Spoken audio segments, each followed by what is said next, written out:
Hello and welcome to Macros with Mythili, the ET Now show that takes a hard look at all the major macroeconomic issues and developments in India and overseas.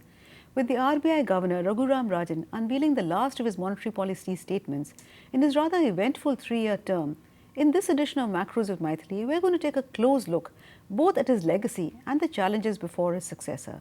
And to help me do that, I have with me G Padmanabhan, who as former Executive Director RBI worked closely with Dr. Rajan.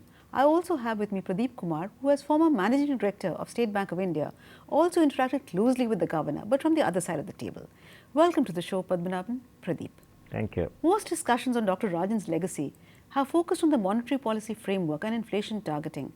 And while that is a seminal change, what is less well known is that there are many other areas, notably relating to banking and the payment system, where he's tried to redefine the contours. We'll discuss these at greater length in the course of his discussion.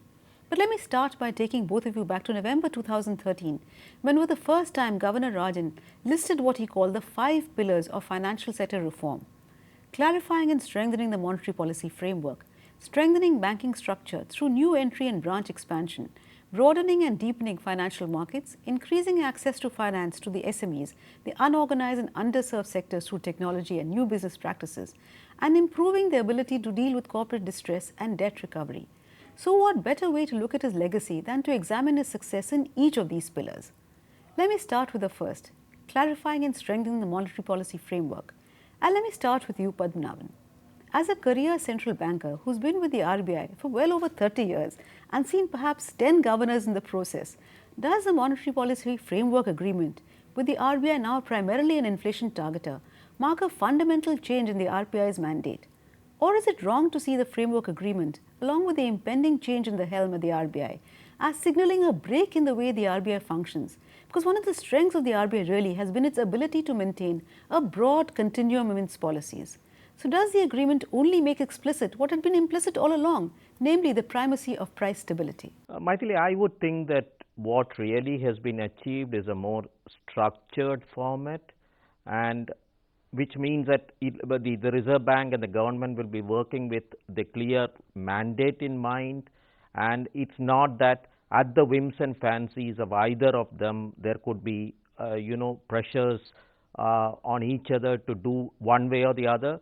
I would welcome this because this is a more structured format, and I would go along with the question, that the latter part of the question that is said. To me, this appears as you are putting explicitly what the Reserve Bank has been doing all along, and to me I don't think it would make any fundamental change in the way the Reserve Bank works or the monetary policy gets framed, except that probably it's a broader audience which is going to decide on the various contours of monetary policy rather than the entire responsibility and the pluses or minus just being dependent on one person. I think that's a fundamental change that's going to be achieved, but I don't think it is going to make fundamental change the way the Reserve Bank works or the way the monetary policy gets framed.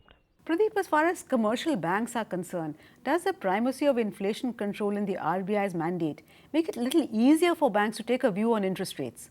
No, I think what RBI is doing is what has been done is not only explicit, what they were doing implicitly. I don't think there's a change, except for the fact that now that the Monetary Policy Committee has 3 people nominated by the government. So beyond the central bankers, there are there are 3 others who are going to decide on the monetary policy. I have only one issue with this inflation targeting. You see, even in an advanced country like US, it is not only inflation targeting but also employment that is one of the parameters the central banker has to look after. In a country like India, which is much lower compared to US, I think we'll have to look at growth and employment also in addition to inflation. Padmanabhan, another area that has been indelibly linked with Governor Rajan's name is a firm stand that he took on the bank NPAs, the non-performing assets. Promoters were told in no uncertain terms that they will have to share the pain and it cannot be left to banks alone to carry the can. At the macro level, how has this impacted the climate of bank lending? It has been argued that banks have turned excessively cautious as a result. But is that the price that necessarily had to be paid, or could we have done it any better in hindsight? Okay, can I, before I start answering this question, can I just add on to what Pradeep indicated? Because I think Pradeep is absolutely right and I would think that ultimately how this entire new structure of monetary policy would work would depend upon how realistic we are in dealing with the situation rather than merely being wedded to the numbers. If we are going to be wedded to the numbers, given the concerns that we have about the data and statistics in this country, I would go along with Pradeep that there is an issue. But I would presume that both the Reserve Bank and the government knows exactly what they are getting into. It's a completely new paradigm in a way in terms of how they structure the whole thing, and I would presume that lot more practical thinking and discussions would go on rather than mere adherence to the numbers. I mean, this I would like to state explicitly. This is what I think would likely to happen. Well, absolutely, because I think the RBI is more like a full-service central banker, if there is such a word. Am I right on that, Padmanabhan? Yeah, it's a full-service central bank in a way, yes, exactly, yes. But the thing is, I don't think when something new gets implemented, that is going to be mere looking at the numbers. I hope that does not happen. If it happens that way, I go along with Pradeep that there could be issues, but I presume that even the numbers which get thrown out will have to be looked into at a greater depth rather than just triggering a policy decision based on certain numbers. I hope that's the way they will take it forward. Okay. On the NPA question? Yeah, as regards your NPA, I would think that, I mean, sitting in the bank, I'm honestly not seeing any credit pickup happening. That I would rather think as more to do with the state of the economy and the state of the corporates rather than the cleaning up exercise that Reserve Bank of India started. But having said that, yes, today somebody is a lot more cautious in deciding about a credit proposal rather than going about it, okay, we will see when it happens, what happens. No, everybody knows that today the way you recognize the problems have been more or less put in a straitjacket structure, so you need to be more cautious, and to my mind that actually lends to better quality credit decisions. But has this impacted the actual flow of credit? To my mind, it's too early to decide. The turning around is just happening. We are also starting to see new proposals coming in. So probably 6 months down the line, we would be able to debate this issue much better than today. To my mind, it's too premature to discuss this issue as of date. Okay, Pradeep, Padmanabhan says it's too early in the day, but as a former banker, you've been at the receiving end of RBI's determination under Governor Rajan to end the business of what he called extend and pretend. And while no one can deny that disciplining borrowers is overdue, would you have liked to see it done a little differently? How far has the governor been able to deliver on its pillar of improving the ability to deal with corporate distress and debt recovery? Are banks better able to look powerful borrowers in the eye as a result? Padmanabhan just talked about how it's all linked with economic downturn. Would you agree with that? Yes, I would agree with you. You see, there is not one reason for the lack of credit growth. Yes, I think fresh investments are very slow. So that is one of the reasons for the lack of credit growth. Two, unfortunately, I think the CBI director went on national TV and castigated the banks. I think that has had a negative impact on the mindset of the bankers, especially in the public sector. People are, as Mr. Padmanabhan said, people are becoming more and more cautious. As regards the ability of the steps the RBI has taken, maybe things like 5/25, SDR, S4A could have all been implemented much earlier. I wouldn't blame Dr. Rajan alone. I think even his predecessor has to take some blame, because infrastructure lending started by commercial banks almost a decade back, and nothing was done to help the banks in the infrastructure sector. Of course, I think we should give Rajan the credit for introducing 5/25 and other measures to help the bankers to deal with the problem of the NPAs. But the problem with all these SDR and S4A, they don't have legal backing. SDR says you convert shares at par. See, I was dealing with a steel company whose shares were quoted around 3 rupees. If bankers were to convert at par, bankers were not willing.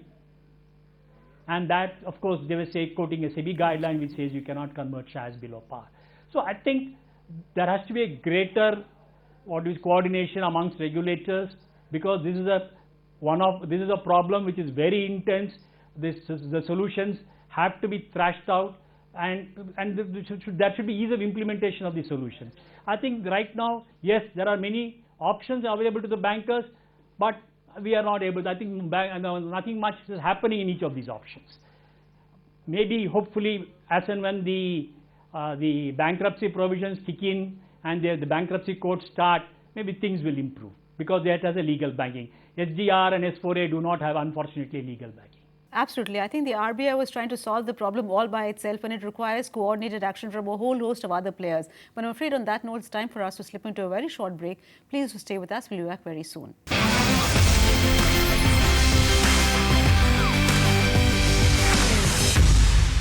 Welcome back. You're watching Macros with Mythili, and we're discussing Governor Rajan's legacy and the challenges before his successor.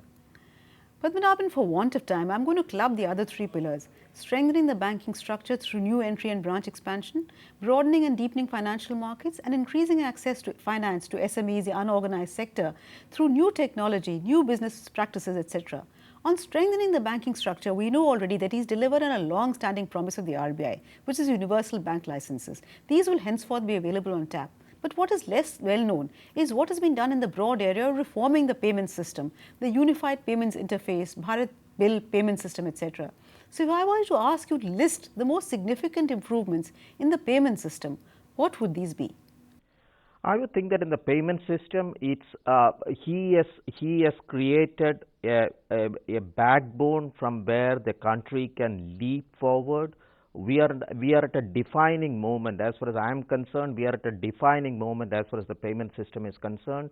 With the UPI, with today simplifying and talking about the KYC norms being simplified so that people can come on board very quickly, and with the payment bank licenses happening, the national bill payment system being put in place, and more importantly, taking on the what is called the threats. That's again is a unique system where the discounting of the SME receivables. I think the whole host of things, and I think today it was also announced that the P2P guidelines will also be put out very soon.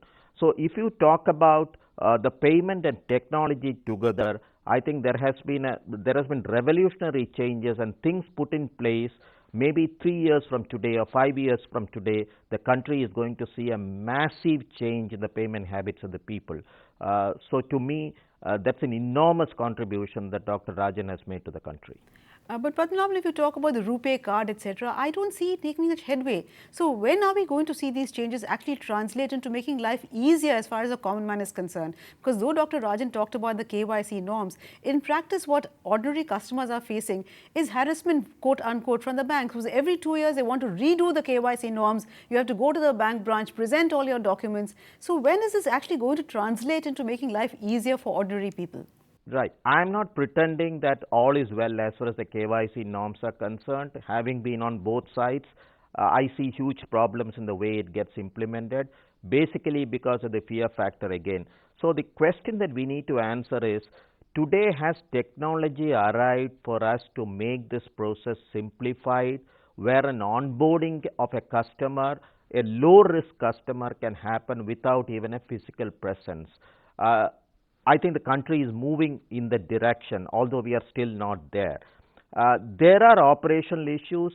It takes a huge amount of time to change. So today the announcement that there is going to be a website of Reserve Bank where the FAQ on KYC is there, and any bank who is asking the customer to do something which is beyond these guidelines, and there is a online filing complaint filing system, etc. I think it needs to change a lot, but we have taken definite steps towards that. Now, as regards to your RuPay, there are two issues that we need to understand or appreciate here. One is that even today, when we cannot live with a Master or a Visa card, the Master and Visa to become a product, it took nearly 2 decades. It's not that within first 2 years there was a huge acceptance of Master and Visa around the country. So it takes time for a product to get accepted. But in India, there is a bigger challenge as far as the RuPay cards are concerned, because particularly when the RuPay has been adopted by the government for the government schemes, etc., what has not kept pace is the acceptance infrastructure. Now, I think Pradeep would know this better. When we give out cards in large numbers without acceptance infrastructure, What really has happened at the ground level is that earlier a person had to travel X amount of kilometers to go to a bank branch. Today he will have to go to the same kind of distance, he will have to travel to find an infrastructure, but he has a RuPay card. So what we need to do is to ensure that the acceptance infrastructure gets you have many, probably hundreds or thousands or lakh more infrastructures put across in the country. And again, I understand that in this connection definite steps are being taken, and to the best of my understanding, a positive step that is happening is an infrastructure development fund is getting created for the payment system, where there will be common monies pooled and these infrastructures would come up quite quickly. If that again happens, that is going to make revolutionary change in the payment habits of the people. What kind of infrastructure do you have in mind, Padmanabhan? It could be a POS, it could be a mobile, it could be any kind of acceptance infrastructure, which basically means that your card can be used. So this will have to be taken forward together with encouraging people or incentivizing people to use less cash. It is not just because the infrastructure is there, it does not mean that this economy overnight, people who are used to doing cash transaction will move away from cash transactions. So these are all to be done together, and that's exactly the path that is being laid out by the government and the Reserve Bank. Okay, but Pradeep, how ready are mainstay banks really to face the competition from a whole new set of players, such as payment banks, who have the advantage of technology and without any of the baggage of the past that public sector banks have? Yeah, they have an advantage, they don't have legacy. But I think the infrastructure of the public sector banks, especially with the BCs, with their handheld terminals, they'll be as good as payment banks. I really do not know why anyone should go to a payment bank infrastructure when the public sector bank infrastructure is available in the rural areas through BCs. Yes, maybe the number of BCs may not be sufficient. Yes, if there is a void, they can fill in. I also agree with Mr. Padmanabhan that I think the RBI dispensation the last 4 or 5 years is creating is going the right way for creating infrastructure for improving the payment system and using technology. But I think the biggest problem is going to be the mindset of the people of not using cash or accepting the non-cash infrastructure. If you go to a small shopkeeper, he always prefers to deal with cash. Now, is he willing to use the payment infrastructure? Is he willing to use a POS? These are questions. I think it's a mindset, and unless the government incentivizes people to move away from cash, it's going to be difficult, even if there is infrastructure available. Absolutely. So it's not just for the RBI, but it's also for the government to play its role. I think unless there's a mindset change, because people are always afraid. Electronic payments means there's a track of all, there's a record that is created, there's an audit trail. People are worried about paying taxes. So unless this mindset is changed, but now with it GST is going to be coming, very difficult. Absolutely. Yeah, but now with GST also coming on board, I think the fear that there will be an audit trail, it's a given. There will definitely be an audit trail, and some of the tendency to move towards cash will be taken care of. But Padmanabhan, if one were to turn to the challenges before the governor's successor, now that we have an MPC in place, will it ease the pressure on the governor and reduce any potential source of friction between him and the government? Well, you see, I think the MPC, again, in a way, there was a technical advisory committee. They were making recommendations, but it was not incumbent on the governor to go exactly as per the recommendations of the technical advisory committee. Today, what will happen is that there will be a more structured debate, and they are going to debate based on facts and figures. I don't think monetary policy decisions can get taken either because Reserve Bank wants it to pull it one way or the government wants to pull it the other way. I think it will be more structured discussions based on facts and figures, and as long as I said in the beginning, if we interpret these facts and figures more granularly and then debate on this rather than merely going by numbers, I would think that this structure would work better, would probably have less pressure on the governor, because these things are now put on paper and clearly it will not be based on the situations and the one party trying to pull the other way around. So to my mind, it's a much better arrangement, and irrespective of what's the state of the economy, what's the state of elections, etc., this would work in a much more professional manner. And this is my take on how this could work or this has to work. And the other challenges? The other challenges is that probably, I mean, honestly, if I think about Jay, I think whoever is coming in as a new governor is stepping onto a very big shoe. There is enormous amount of expectation from the new governor to go about the way, or be able to articulate, to discuss various aspects of banking, various aspects of the market from day one with the market players. So it's an enormous kind of reputation that Dr. Rajan is leaving behind. But I'm sure that given the kind of, I mean, I may be slightly biased on this, let me admit that, but having served at a great institution for more than 3 decades, I think there is enough expertise inside the institution to give adequate support to the new governor.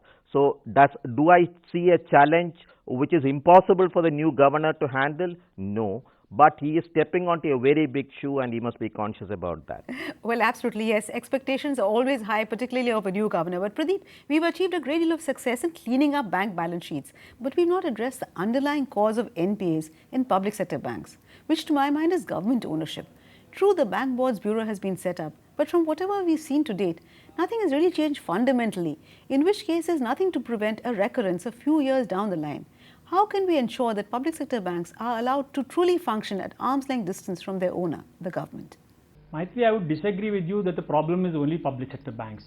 The problem has basically been in corporate lending. If you see the banks in the private sector which have huge exposure to corporate lending, they are also almost in the same boat as the public sector banks.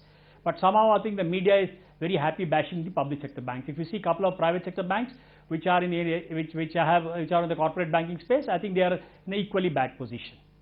So I don't think it's an issue about public sector banks or governance process. I think it is an issue about the economy. I think the problem is most of the banks, the commercial banks went into infrastructure lending without, what do you say, I mean because there were no other institutions to do it, they started doing it. The PPP model was being implemented only for the last decade. There was no experience. There was a greater hope that the government, the public portion of the PPP, they will deliver. It did not deliver. I think these are the issues. I think we have to go behind what is the reason for the NPAs. Yes, I am not saying there are no willful defaulters. There are willful defaulters. My personal view is the willful default portion will be relatively lower compared to the total size of the NPAs.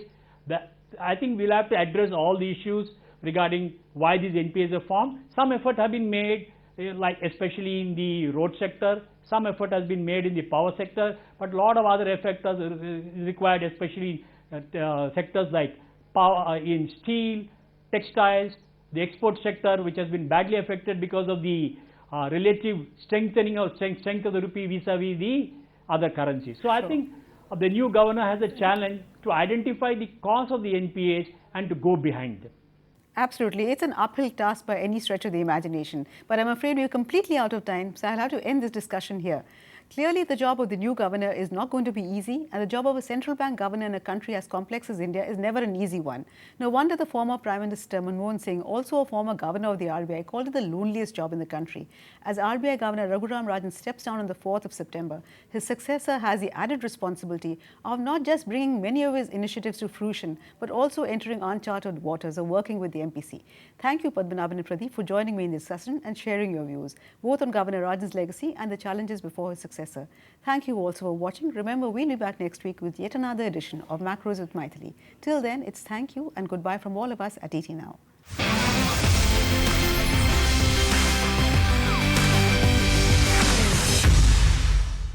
Find us on Facebook at facebook.com/etnow and don't forget to click the like button. You can also follow us on Twitter at @etnowlive. To stay updated with all our programming, hit the subscribe button on our YouTube channel by logging on to youtube.com/user/etnow.